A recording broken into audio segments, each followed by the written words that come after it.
아나니아라 하는 사람이 그의 아내 삽비라와 더불어 소유를 팔아 그 값에서 얼마를 감추매 그 아내도 알더라. 얼마만 가져다가 사도들의 발 앞에 두니 베드로가 이르되 아나니아야 어찌하여 사탄이 내 마음에 가득하여 내가 성령을 속이고 땅값 얼마를 감추었느냐. 땅이 그대로 있을 때에는 내 땅이 아니며 판 후에도 내 마음대로 할 수가 없더냐. 어찌하여 이 일을 내 마음에 두었느냐.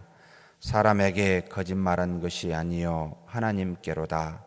아나니아가 이 말을 듣고 엎드러져 혼이 나니 이 일을 듣는 사람이 다 크게 두려워하더라. 젊은 사람들이 일어나 시신을 싸서 메고 나가 장사하니라. 3시간쯤 지나 그의 아내가 그 일어난 일을 알지 못하고 들어오니 베드로가 이르되 그 땅 판 값이 이것뿐이냐 내게 말하라 하니 이르되 예 이것뿐이라 하더라. 베드로가 이르되 너희가 어찌 함께 꾀하여 주의 영을 시험하려 하느냐.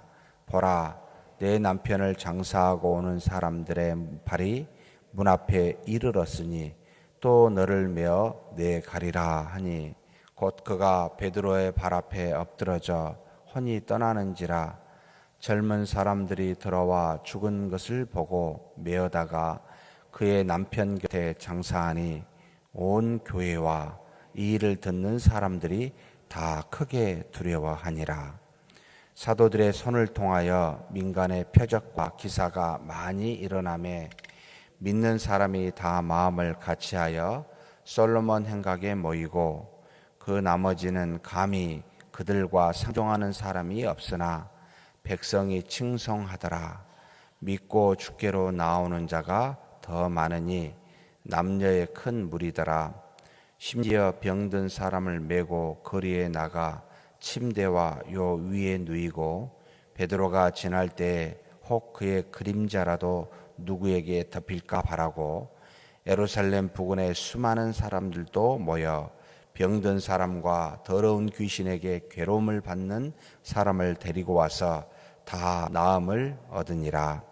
대제사장과 그와 함께 있는 사람의 즉 사두개인의 당파가 다 마음에 시기가 가득하여 일어나서 사도들을 잡아다가 옥에 가두었더니 주의 사자가 밤에 옥문을 열고 끌어내어 이르되 가서 성전에 서서 이 생명의 말씀을 다 백성에게 말하라 하매 그들이 듣고 새벽에 성전에 들어가서 가르치더니 대제사장과 그와 함께 있는 사람들이 와서 공회와 이스라엘 족속의 원로들을 다 모으고 사람을 옥에 보내어 사도들을 잡아오라 하니 부하들이 가서 옥에서 사도들을 보지 못하고 돌아와 이르되 우리가 보니 옥은 든든하게 잠기고 지키는 사람들이 문에 서 있으되 문을 열고 본즉 그 안에는 한 사람도 없더이다 하니 성전 맡은 자와 제사장들이 이 말을 듣고 의혹하여 이 일이 어찌 될까 하더니 사람이 와서 알리되 보소서 옥에 가두었던 사람들이 성전에 서서 백성을 가르치더이다 하니 성전 맡은 자가 부하들과 같이 가서 그들을 잡아왔으나 강제로 못함은 백성들이 돌로 칠까 두려워함이더라.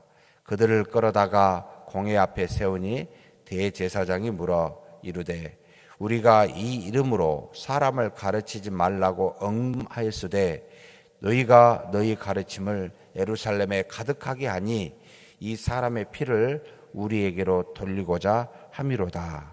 베드로와 사도들이 대답하여 이르되 사람보다 하나님께 순종하는 것이 마땅하니라. 너희가 나무에 달아 죽인 예수를 우리 조상의 하나님이 살리시고 이스라엘에게 회개함과 죄 사함을 주시려고 그를 오른손으로 높이사 임금과 구주로 삼으셨느니라. 우리는 이 일의 증인이요 하나님이 자기에게 순종하는 사람들에게 주신 성령도 그러하니라 하더라.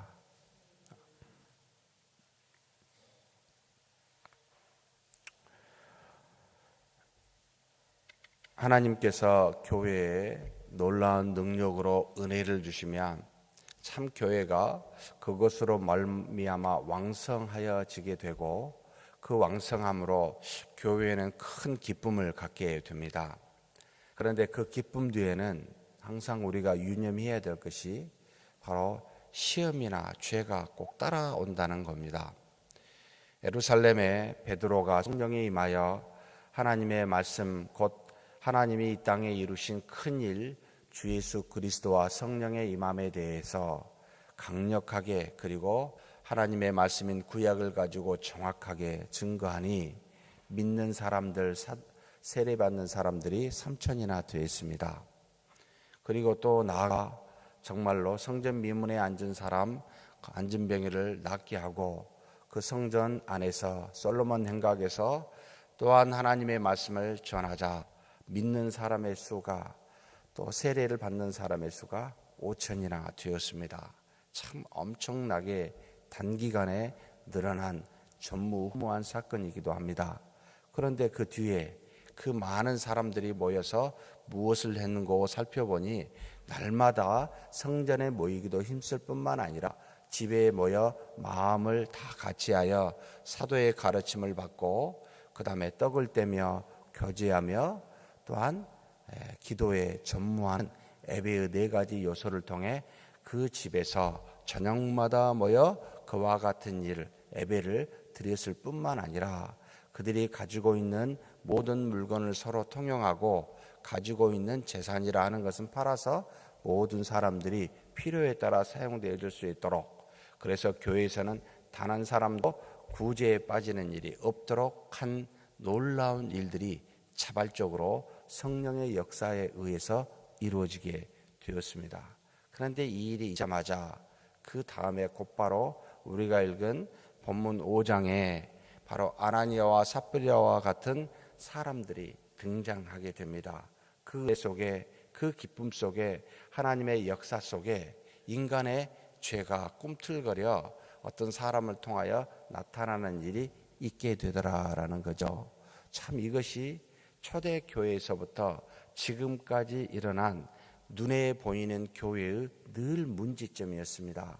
우리 한국교회가 1980년대 정말로 대형 집회가 이루어져 신복음주의라고 말하는 누굽니까? 나와서 열심히 미국 사람 있죠.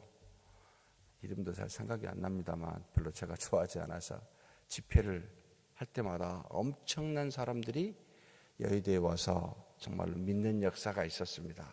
죄가 없었을까요? 죄가 없어서 그렇게 흥왕했을까요? 하나님의 능력과 역사는 우리의 죄와 상관없이 필요한 모든 것에 역사하여 당신의 뜻을 이루지만 항상 돌아보면 그 안에는 꼭 죄가 있습니다. 어떻게 이 죄가 틈을 탑니까? 모든 사람의 물건을 통용하고 있는 이때에 나도 통용하는 것에 참여하는데 그 물건을 그 재산을 다 팔아 다 드리는 것이 아니라 일부를 드렸는데 문제는 일부를 드리는 것에 문제가 있는 것이 아니라 그걸 감추고 거짓말했다는데 문제가 있습니다. 아나니아와 삽비라가 자신의 재산을 다 팔았습니다. 그런데 그것의 일부를 감추고 이것이 전부라고 말한 겁니다. 정직하게 내가 필요해서 이 정도는 놔두고 이것을 드립니다 라고 하면 됐을 텐데 그렇게 하지 아니합니다. 그래서 베드로가 아나니아에게 말합니다. 어찌하여 사탄이 내 마음에 가득하여 내가 성령을 속이고 땅값 얼마를 감추었느냐. 이 일을 내 마음에 두는 것 곧 사람에게 거짓말한 것이 아니라 하나님께로다 라고 말하며 하나님을 속인 일에 대해서 이야기를 합니다.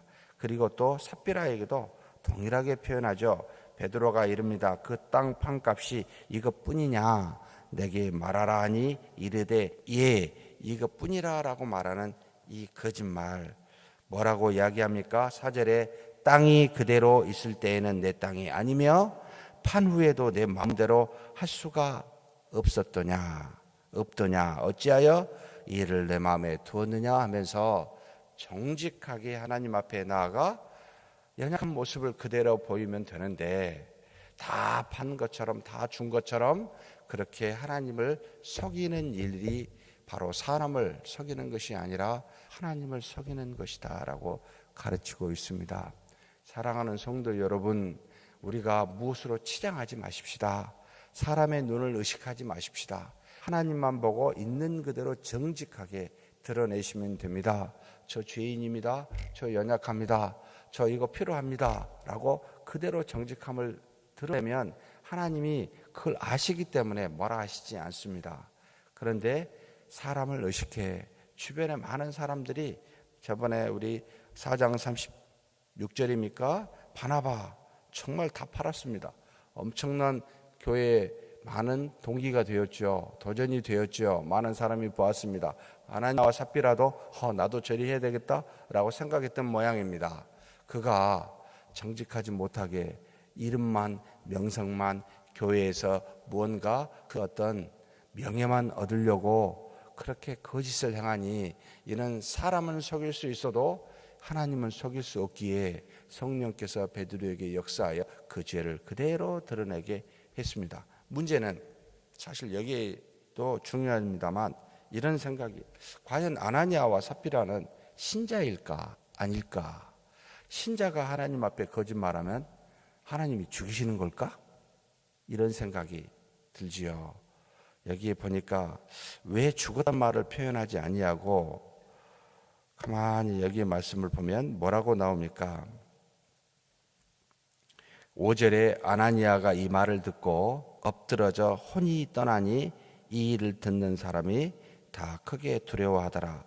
왜 엎드러져 혼이 떠났다라고 표현을 할까요? 그냥 죽었다라고도 표현할 수 있는데, 이것은 교회 안에, 정말 죄송한 이야기지만 주 예수 그리스도를 성령으로 말미암아 믿는 것이 아니라 다른 의도와 뜻을 가지고 온 가라지가 있어서 믿는 것처럼 곡식처럼 보이는 사람들이 혹 존재하더라는 뜻입니다. 다시 말하면 성령으로 말미암아 거듭난 자가 아니기에 그 혼이 떠났다라는 표현을 쓰고 있습니다. 결국 교회 안에 그 어떤 가라지는 때가 되면 벼보다 모가지가 위로 올라오게 돼 있죠. 언젠가는 눈에 보이게 되어 있습니다. 하나님이 그대로 두신다고 했죠. 왜냐하면 나중에 알곡을 곡간에 넣을 동안에 그대로 내버려 두시면 지금 뽑으면 주변에 있는 알곡을 상할까 두려워서 이미 교회 안에 관계가 형성되어 있기에 그대로 내버려 두고 있습니다. 때가 되면 하나님이 심판하시게 되는데 지금은 그대로 둬도 상관없다. 그것을 분별하여 믿음으로 살면 된다라고 우리에게 단지 가르치고 있을 뿐입니다. 우리가 가서 가라지를 뽑으려고 하지 마십시오. 하나님이 나중에 하십니다. 이처럼 때가 되면 그 영혼이, 그 혼이 떠나 하나님으로부터 심판받을 때가 있습니다. 우리는 그렇지 않을 거라고 보입니다. 우리는 하나님 앞에 죄를 짓고 잘못을 하고 이처럼 거짓말을 지을지라도 우리는 우리 안에 성령께서 이것이 거짓이다라고 증거하여 우리로 하여금 돌이키게 하고 회개케 합니다. 그래서 신자의 문제는 항상 죄를 짓느냐 짓지 않느냐가 문제가 아니고, 죄를 지을 수밖에 없죠. 연약한 것 때문에. 문제는 죄를 지었음에도 불구하고 회개치 않는 것에 있습니다. 왜 그렇습니까?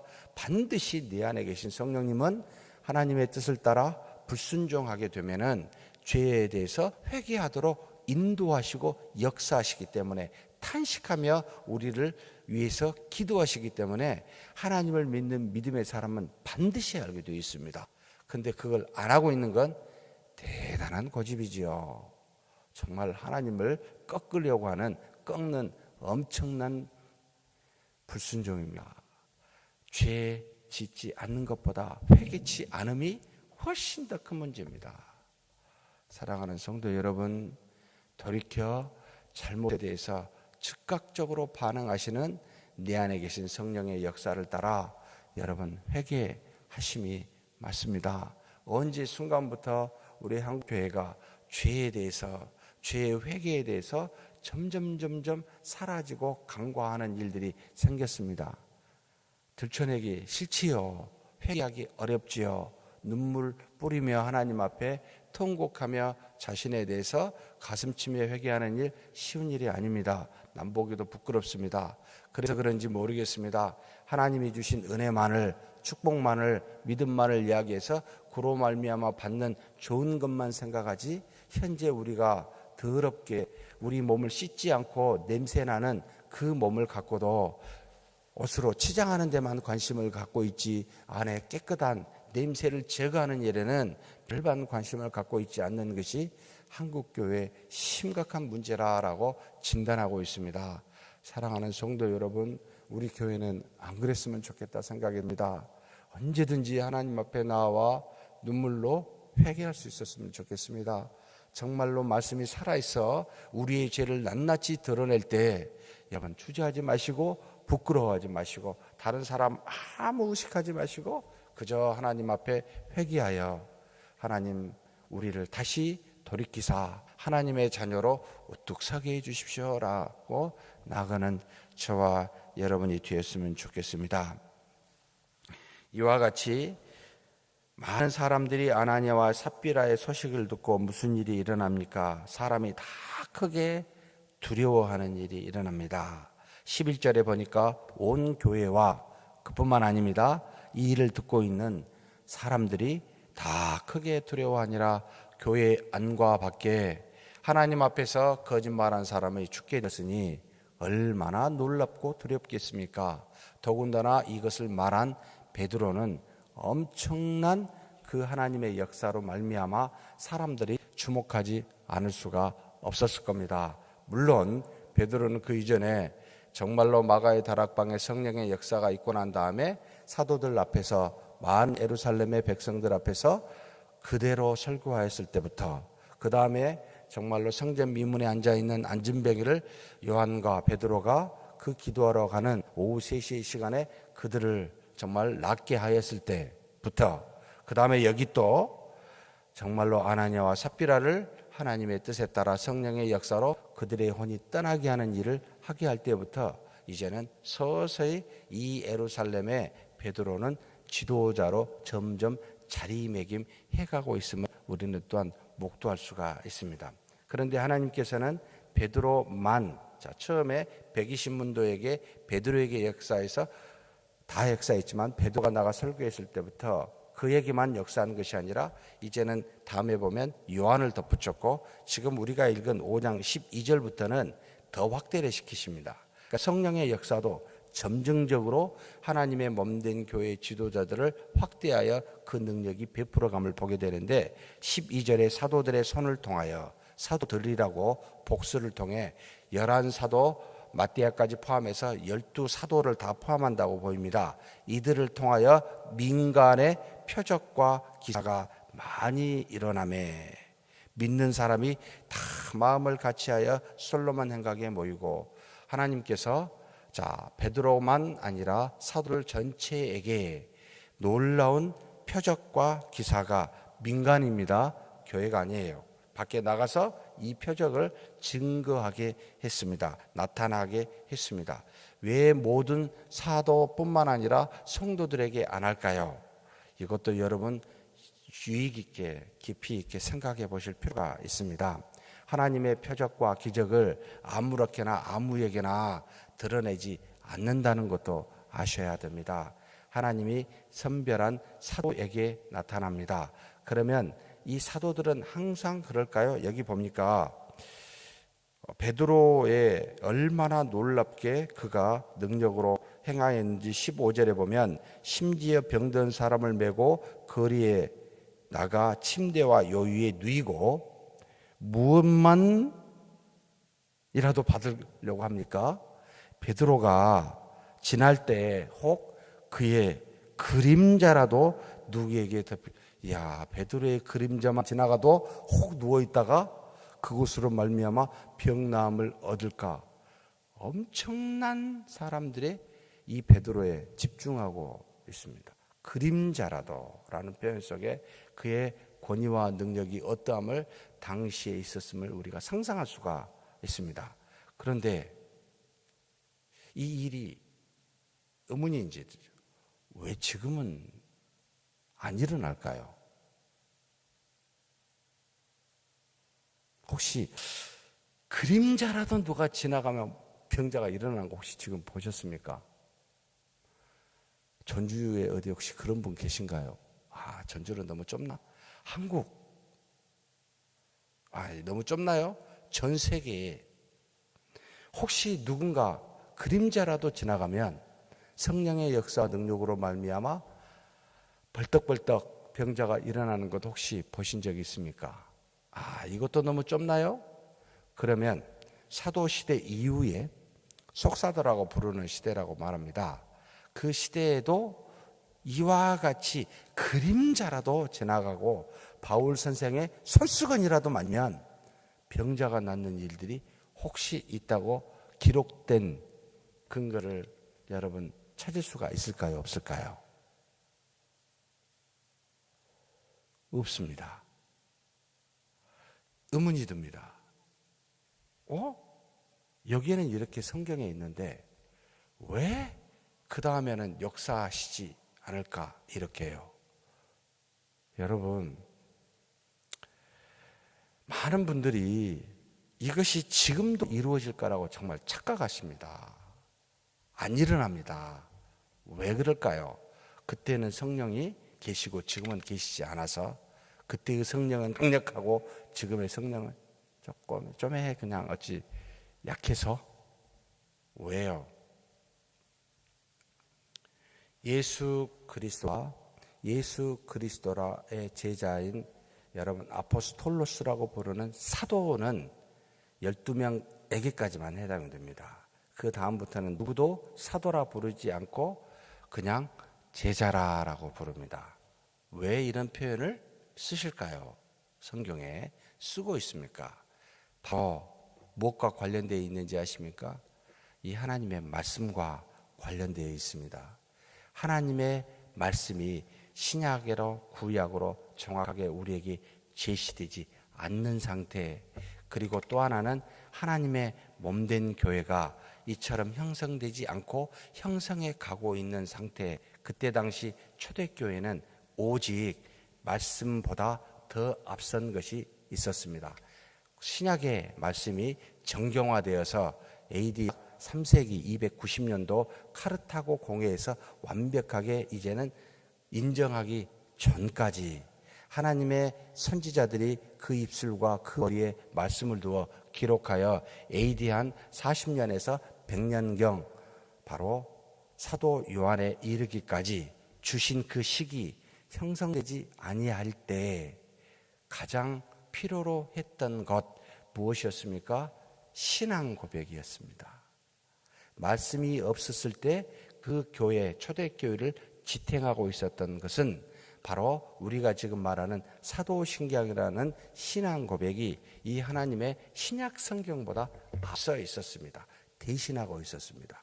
이렇게 하나님의 말씀을 잘 분별하지 못하고 있었을 때 예수 그리스도의 가르침과 사도들의 가르침을 파편적으로 제한적으로 듣고 있었을 때 이 연약한 상태의 교회를 붙드시기 위해서는 성령의 강력한 역사가 필요했었습니다. 그래서 예수님과 나와 같은 일, 이보다 더 큰 일도 하리라 라고 말한 이 내용은 지금 시대까지 유효한 것이 아니라 바로 예수님과 동일한 권세와 능력을 준 사도들의 시대까지만 예수 그리스도를 직접 눈으로 보고 귀로 듣고 만져 그 근원부터 살펴서 하나님 앞에 또 모든 이후의 성도 앞에 그 말씀을 남겨줄 수 있었던 사계까지만, 이것이 곧 사도시대까지만 제한되어진 놀라운 역사입니다. 그 뒤에도 그렇게 나타날 이유가 없이 이제는 주신 하나님의 말씀이 이 신앙 고백을 뒷받침하고, 그리고 신앙 고백이나 이런 하나님의 말씀이 곧 신약 성경이 하나님의 말씀을 입증하기 위하여 이제는 제한적으로 성령께서 사도들과 같이 나타나고 역사하지 아니하고 제자들에게 하나님의 말씀을 가르쳐 제한적으로 하나님의 능력이 나타나게 됩니다. 그래서 사도행전 2장에서 나타난 놀라운 능력은 고린도 교회에 나타난 한참 뒤에 적어도 AD 한 50년에서 60년 사이에 나타난 고린도 교회의 역사와는 굉장한 차이가 있습니다. 고린도 교회에 나타난 성령의 은사는 사도행전 2장과는 비교가 안 될 정도로 사실은 약화된 상태입니다. 비교해 보면 여러분, 성령의 역사는 하나님의 말씀을 따라 점진적으로 필요에 따라서 이루어집니다. 지금의 시대에는 그와 같은 일들이 일어날 이유가 전혀 없습니다. 왜냐하면 우리는 전체 성경 신구약을 통하여 주가 누구이신지, 그리스도가 누구이신지 우리는 말뿐만 아니라 전체의 역사를 통하여 이렇게 무려 여러분 1500년 시대 이상에 걸쳐서 증거되어진 말씀을 한 손에 들고 언제든지 볼 수 있는 그런 시대에 살고 있으므로 성령께서 또 다르게 당신이 이루신 모든 일들에 대해서 초자연적으로 역사하실 이유가 없게 되었더라. 이것이 우리에게 지금 가르쳐주고 있는 표시이기도 합니다. 그러니 지금 이 시대에 사는 저와 여러분이 너무나 쉽게 이런 것에 빠지지 아니하셨으면 좋겠어요. 어찌됐든 그런 일들이 제한적으로 일어납니다. 병자가 일어나고 귀신이 쫓겨난 일들이 일어나기도 합니다. 그런데 정말 그림자도 지나가고 솔수건도 이런 것은 아니에요. 그럴 이유가 전혀 없어요. 우리는 제자일 뿐입니다. 그런데 이렇게 능력이 나타나면 따라오는 게 뭐죠? 초자연적인 능력이 일어나면, 교회에서 엄청난 일이 일어나게 되면 세상이 우리를 주목하고 한쪽은 박수치지만 한쪽은 뭐요? 시기가 가득한 사람이 일어납니다. 누가 시기하겠습니까? 권세 잡은 자들입니다. 당시에 힘 있는 자입니다. 이런 사람들이 핍박하게 되고 사도들을 옥에 가두는데, 옥에 가둔 사도들을 하나님이 그대로 두시지 아니하고 성령께서 감옥에서 나오게 하사 명하십니다. 성전에 가서, 예루살렘의 그 성전, 유대인들이 가득히 있는 그곳, 돌을 맞아 죽일지도 모르는데 그곳에 가서 생명을 전하라, 이 생명의 말씀을 전하라 라고 이야기합니다. 여러분, 우리는 이 땅에서 살아있는 하나님의 사람으로 그대로 나가 우리를 증거하면 하나님을 증거하게 됩니다. 하나님이 우리 안에 살아있으니 나를 보고 하나님을 믿으십시오 라고 말하는 하나님의 역사를 경험하고 그 능력을 나타내는 사람들입니다. 가서 전하라. 그것이 우리의 본분이다. 그렇게 전하는 저와 여러분이 되기를 주의 이름으로 축복합니다. 하나님 아버지, 감사합니다. 하나님의 은혜 속에 이렇게 살아가게 해주시고 지금 이 시대에 하나님의 역사를 경험하게 해주시니 감사합니다. 그러나 사도시대와는 다르다는 것을 우리가 압니다. 그때는 정말로 아나니와 삽비라가 하나님 앞에서 거짓말할 때 곧바로 죽었었던 하나님의 몸된 교회의 권위를 세우고 하나님의 말씀을 증거하며 교회를 온전하게 형성시켜가는 그 시대에 성령께서 지혜를 가지고 그렇게 역사하셨지만 지금은 말씀을 다 가지고 있고 모든 시대의 우리 교회의 역사와 허물과 또 모든 것들을 아는, 그래서 이제는 우리로 하여금 주신 말씀을 통하여 하나님의 뜻을 깨닫고 우리에게 필요할 때 제한적으로 성령께서 역사하심을 믿사오니 하나님, 그런 하나님을 바라보고 겸손하게 그 길을 따라 말씀을 따라 순종해 가는 우리가 되게 하여 주시옵소서. 하나님 아버지, 당신을 믿고 역사하시는 그 은혜 뒤에는 항상 죄가 있고 허물이 있고 잘못됨이 있음을 우리가 기억하게 도와주시고 이 시간에도 우리의 죄 하나님 앞에 나아가 반드시 회개하고 그리고 우리가 은혜가 있을 때마다 넘어질 수 있는 우리 자신임을 알고 하나님 앞에 겸비하게 하여 주옵소서. 감사하고 우리 주님 예수님의 이름으로 기도하옵나이다. 아멘.